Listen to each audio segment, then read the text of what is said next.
आज ही press conference करनी थी शिमला में वैसे, पर सलूजा जी ने मानने नहीं बोला, करो पालमपुर में।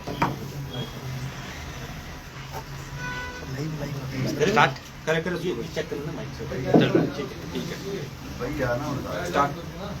आप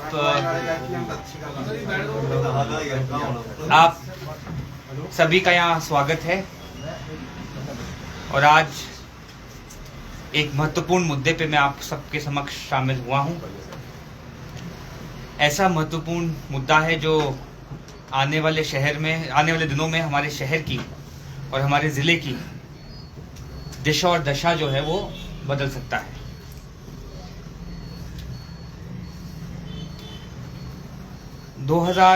दिसंबर में हमारी सरकार बनी। मुख्यमंत्री के ओथ लेने के बाद अगले ही दिन मेरी प्रधान सलाहकार के रूप में सूचना प्रौद्योगिकी और नवाचार के रूप में मेरी नोटिफिकेशन हुई। आप लोग भी जब मिलते थे तो बोलते थे मुझे कि यार पालमपुर के लिए कुछ करो, तो आप लोगों से भी और अंदर भी हमारे होता था कि ये हमारे शीर्ष नेतृत्व ने, माननीय मुख्यमंत्री ने जो सम्मान दिया है उसको, उस प्लेटफॉर्म को कैसे यूज करके अपने शहर के लिए, अपने प्रदेश के लिए क्या किया जा सके। तो आज मुझे आपको बताते हुए बहुत खुशी हो रही है, Indian institute of technology IIT जिसे हम कहते हैं, उसका एक एक्सटेंशन कैंपस पालमपुर में बनने जा रहा है। मैं माननीय मुख्यमंत्री जी का प्रधान सलाहकार होने के साथ साथ जो IIT है, एक प्रीमियर इंस्टीट्यूशन है देश का, इसके IIT कैटलिस्ट का बोर्ड ऑफ गवर्नर्स का भी मेंबर हूँ। और ये एक राजनीतिक पोस्ट की वजह से नहीं, क्योंकि मैं खुद एक इंजीनियर हूँ, इस वजह से मुझे जो कैटलिस्ट का मेंबर, जो बोर्ड ऑफ गवर्नर है, उसका बनाया गया था। और मैं 3 साल का मेरा टेन्योर था। तो जब भी हमारे डायरेक्टर IIT के यहाँ या रजिस्ट्रार हमारे आते थे पालमपुर, तो मैं हमेशा उन्हें कहता था कि पालमपुर में भी कुछ इंस्टीट्यूशन को करना चाहिए। ऑलरेडी यहाँ पर CSIR, agriculture university, veterinary college जैसे संस्थान हैं। और पालमपुर की जो कनेक्टिविटी है, ये भी 4 लेन बनने के बाद लगभग 2 घंटे से कम ये पठानकोट से रह जाएगा, जहां हमारी ब्रॉड गेज रेलवे लाइन आती है। जो हमारा एयरपोर्ट है, एयरपोर्ट की जैसे हवाई पट्टी बड़ी होगी, अभी जैसे हम बात कर रहे हैं तो लगभग 400 करोड़ रुपए मुआवजा लोगों को दिया जा चुका है। और ये इस सरकार के रहते रहते ही यहाँ पे बड़ा हवाई जहाज उड़ेगा। चाहे जो हमारा हेलीपोर्ट है यूनिवर्सिटी में, जिसका टेंडर होने जा रहा है, हो गया है लगभग टेंडर। तो पालमपुर की कनेक्टिविटी जो है वो प्रदेश भर में बहुत एक ऐसे स्थान के रूप में बनने जा रही है जो सब जगह से कनेक्टेड रहेगा। और ये जो हमारी पूरी कांगड़ा वैली है, इसमें बहुत पोटेंशियल है। माननीय सुखविंदर सिंह सुक्खू जो हमारे मुख्यमंत्री हैं, इनका एक विजन है, एक एम है कि कांगड़ा को कैसे पर्यटन की दृष्टि से और कांगड़ा को, पालमपुर को खासकर कैसे हम technology capital, hub of north India बना सके। तो मैं आपको बता दूं, जैसे मैं आपसे बात कर रहा हूं, 21 हेक्टेयर भूमि लगभग, जो हमें होल्टा टी एस्टेट से जब उन्होंने अपनी एक्सेस लैंड को वेस्ट कराया, भगोटला गांव में आई थी, वो टेक्निकल एजुकेशन के नाम पर पिछले महीने जो है लीज कर दी गई IIT के लिए। जो भी सेंट्रल इंस्टीट्यूट होते हैं उन्हें हम, चाहे वो IIT मंडी है, चाहे वो NIT हमीरपुर है, 1 रुपये पे हम लीज पे देते हैं भूमि। और साथ ही में 32 हेक्टेयर जो भूमि है वहाँ फॉरेस्ट लैंड है। उसका जो FCA केस है, फॉरेस्ट कंजर्वेशन एक्ट का केस, वो स्टेट गवर्नमेंट से भारत सरकार को जा रहा है। तो जब मैं एक्सटेंशन कैंपस की बात कर रहा हूँ, तो ऐसा नहीं है कि यहाँ पे 4 कमरे बन जाएंगे। आप लगभग आइडिया लगा लीजिए, 1600-1700 कनाल में ये इंस्टीट्यूट का एक्सटेंशन कैंपस यहाँ बन रहा है।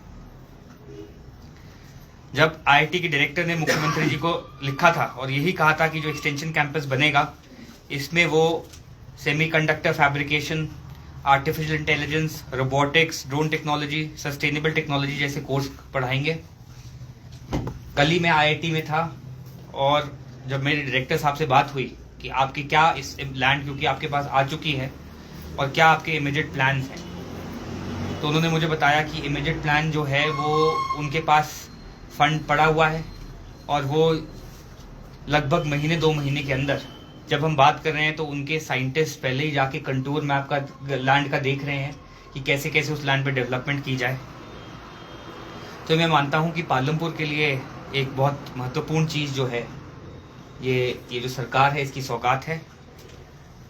और दूसरी बात, जैसे ये इंस्टीट्यूट खुलेगा तो ये पालमपुर, धर्मशाला, सुला जो आसपास के जितने एरिया है वहाँ पे स्किल्ड, सेमी स्किल्ड और अनस्किल्ड एम्प्लॉयमेंट जनरेट करेगा। जब भी मैं आईआईटी जाता हूँ तो लगभग मैं पूछ रहा था, मेरे को गार्ड दिख रहे थे, मैंने पूछा गार्ड कितने हैं, तो 250 से 300 तो गार्ड ही उस कैंपस में हैं। बाकी प्रोफेसर्स हैं, असिस्टेंट प्रोफेसर्स हैं, रिसर्चर्स हैं। और ये बहुत बड़ा इंस्टीट्यूट जो होता है, हम जानते हैं कि आईआईटी देश का प्रीमियर एक इंस्टीट्यूशन है। और ये जो लैंड है इसका चयन भी 2023 में, जब यहाँ पे आईआईटी के डायरेक्टर, उनके एक बीओजी के मेंबर और उनके रजिस्ट्रार यहाँ आए थे। लगभग जो लैंड अवेलेबल थी 2023 के अंदर, अक्टूबर महीने के अंदर हमने एसडीएम एडीसी साहब के साथ दौरा किया। तो इसकी कोई बड़ी अनाउंसमेंट नहीं की गई क्योंकि प्रोजेक्ट ये ऐसे होते हैं कि कभी कभी आते आते भी लटक जाते हैं। तो आज जब लैंड ट्रांसफ़र कर दी गई है और आईआईटी का काम वहाँ शुरू होने जा रहा है तो मुझे लगा कि आप सबके समक्ष ये जो है ये चीज़ रखी जाए। और मैं दोबारा यही बोलना चाहूँगा कि इस इंस्टीट्यूट के आने से ना केवल जो हमारे युवा हैं जो बाहर के जगह काम कर रहे हैं उन्हें भी मौका मिलेगा कि as a professor, as a researcher, जैसे मैं बता रहा हूँ मैं कैटलिस्ट का मेंबर हूँ, तो कैटलिस्ट जो स्टार्टअप कंपनीज होती हैं उन्हें गाइड करता है कि कैसे आपके आइडिया को जो है वो तब्दील किया जाए एक बड़ी कंपनी में। आईआईटी कैटलिस्ट का भी जो सेंटर है, क्योंकि मैं बीओजी का मेंबर हूँ, वो भी एक पालमपुर में बनाया जाएगा ताकि लोगों को जो मन में युवाओं के आइडियाज़ हैं, आजकल सब कहते हैं कि स्टार्टअप कर लो, स्टार्टअप कर लो। स्टार्टअप क्या है? आप छोटी सी एक चीज़ बनाते हैं, उसको स्केल अप करें, वो स्टार्टअप है। तो जो आईआईटी मंडी का इंक्यूबेशन सेंटर है वो भी, उसका भी एक जो महत्वपूर्ण पार्ट जो कैटलिस्ट है उसका भी एक सेंटर यहाँ रहेगा। कल मैं आईआईटी गया था तो वहाँ पे सैमसंग के जो R&D के इंडिया के हेड हैं वो भी मुझे वहाँ उनसे भी मुलाकात हुई। टाटा केमिकल्स के जो इंडिया हेड हैं उनसे भी मुलाकात हुई। तो उन सबको मैंने कहा क्योंकि ये एक्सटेंशन कैंपस की जगह आपको दे दी गई है तो क्यों ना आप अपने अपने अब जो इंस्टीट्यूट में R&D सेंटर बनाते हैं, इनोवेशन के सेंटर बनाते हैं, वो पालमपुर में लाए जाएं। उनको मैंने एक ही बात कही कि आप सब गुड़गांव में बैठे हो, बेंगलोर में बैठे हो और वहाँ पे शहर की भागदौड़ के बीच में जो इनोवेशन, जिसे हम नवाचार कहते हैं, वो थिंकिंग नहीं आ सकती।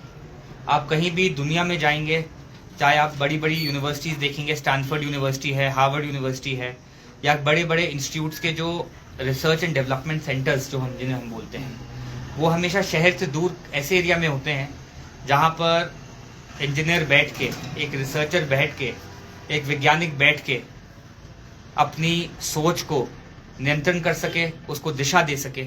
तो मुझे लगता है उससे पालमपुर से बेहतर उसकी जगह कोई नहीं है।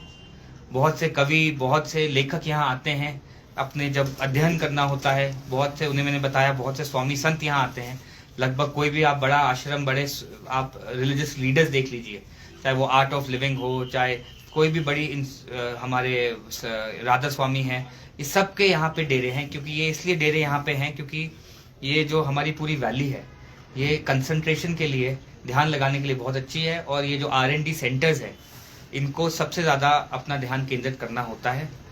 तो मैं दोबारा सबको, कांगड़ा के लोगों को, हिमाचल के लोगों को भी, इतनी बड़ी इन्वेस्टमेंट, ये मैं आपको बता दूं, अभी मुझसे सब पूछ रहे हैं कि कितनी इन्वेस्टमेंट आएगी।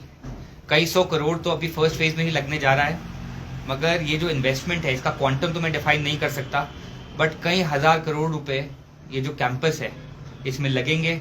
और इसमें क्योंकि जो आईआईटी की स्पेशलाइज्ड लैब्स होती हैं वो एक ही लैब कई करोड़ों रुपए की जाती हैं। तो इसमें दोबारा मैं कहूँगा स्किल्ड, सेमी स्किल्ड, अनस्किल्ड, और जो पालमपुर के व्यापारी भी हैं, जब स्टूडेंट्स आएंगे, उनके पेरेंट्स आएंगे, तो पालमपुर की जो इकोनॉमी है, कांगड़ा की इकोनॉमी भी जो है, उसमें बहुत सा ये जो है पॉजिटिव चेंज ये इंस्टीट्यूट लाएगा। और आने वाले समय में इसी साल जो है इसका कार्य भी जो है वो शुरू होने जा रहा है। एग्जैक्ट लोकेशन क्या है? इसकी एग्जैक्ट लोकेशन है भगोटला। ये जो लैंड हमें, दोबारा मैं बताना चाहूँगा, ये डीसी पूल की 21 हेक्टेयर लैंड उनको दे दी गई है, जो होल्टा टी एस्टेट से लैंड हमें आई थी। उस लैंड को जो है वो आईआईटी को ट्रांसफ़र कर दिया गया है। और ये जो लैंड है ये बिल्कुल फ्लैट लैंड नहीं है, ये एक स्लोपी लैंड है। और इसमें भी आईआईटी से रिक्वेस्ट किया गया है कि हिली इंफ्रास्ट्रक्चर, हम देखते हैं आज जो अपना घर बनाता है वो पहले लैंड को खोद देता है, पहाड़ी को तोड़ देता है, जितनी बिल्डिंगें बन रही हैं। तो आईआईटी जो है इसमें हिली आर्किटेक्चर का एग्जाम्पल, कि कैसे बिना पहाड़ को काटे हुए, कैसे टोपोग्राफी को ध्यान में रखते हुए कैसे कंस्ट्रक्शन की जाए। तो ये जो कैंपस है ये अपने में एक देश का सस्टेनेबल कैंपस होगा और आर्किटेक्चर वंडर भी होगा, हिली आर्किटेक्चर वंडर होगा। गोकुल जी, जो आईआईटी जो खुलेगा एक्सक्लूड फुल फ्लाई होगी कि एक सेंटर होगा? देखिए, ये आईआईटी मंडी का एक एक्सटेंशन सेंटर है, बट मैंने क्योंकि आपको बताया कि ये 1600-1700 कनाल में बनने जा रहा है, तो ये लगभग जो आईआईटी मंडी है वो भी लगभग 1700 कनाल में ही है। तो ये बहुत बड़ा जो कैंपस है ये बनने जा रहा है। तो एक मंडी का रहेगा ये, आईआईटी मंडी से ये, क्योंकि आईआईटी जो है ये स्टेट गवर्नमेंट, तो इसे हम फैसिलिटेट कर सकते हैं, एचआरडी मिनिस्ट्री का है। और आईआईटी की मोस्टली जो ये सेंट्रल इंस्टीट्यूट्स हैं, ये मुझे पता भी नहीं है कि शिलान्यास रखवाएंगे नहीं रखवाएंगे, क्योंकि ज़्यादा सेरेमनी में ना बिलीव करते हुए, क्योंकि जैसे मैंने कहा कि मैंने भी आज अनाउंसमेंट तब की जब लैंड ट्रांसफर हो गई। और जब हम बात कर रहे हैं तो 2 बार हमारे तहसीलदार, एसडीएम उस साइट पे जाकर इनके इंजीनियर से उसकी जो कंटूर मैपिंग होती है वो भी शुरू हो चुकी है। तो ये जो सेंट्रल इंस्टीट्यूट है, दे आर ऑल्सो विलिंग कि हम जल्दी जल्दी काम शुरू करें, ताकि जो क्लासेस हैं 2-3 साल में यहाँ क्लासेस लगना शुरू हो जाए। भाजपा ने विरोध किया तो सेंटर सरकार का विरोध करती है तो क्या होगा?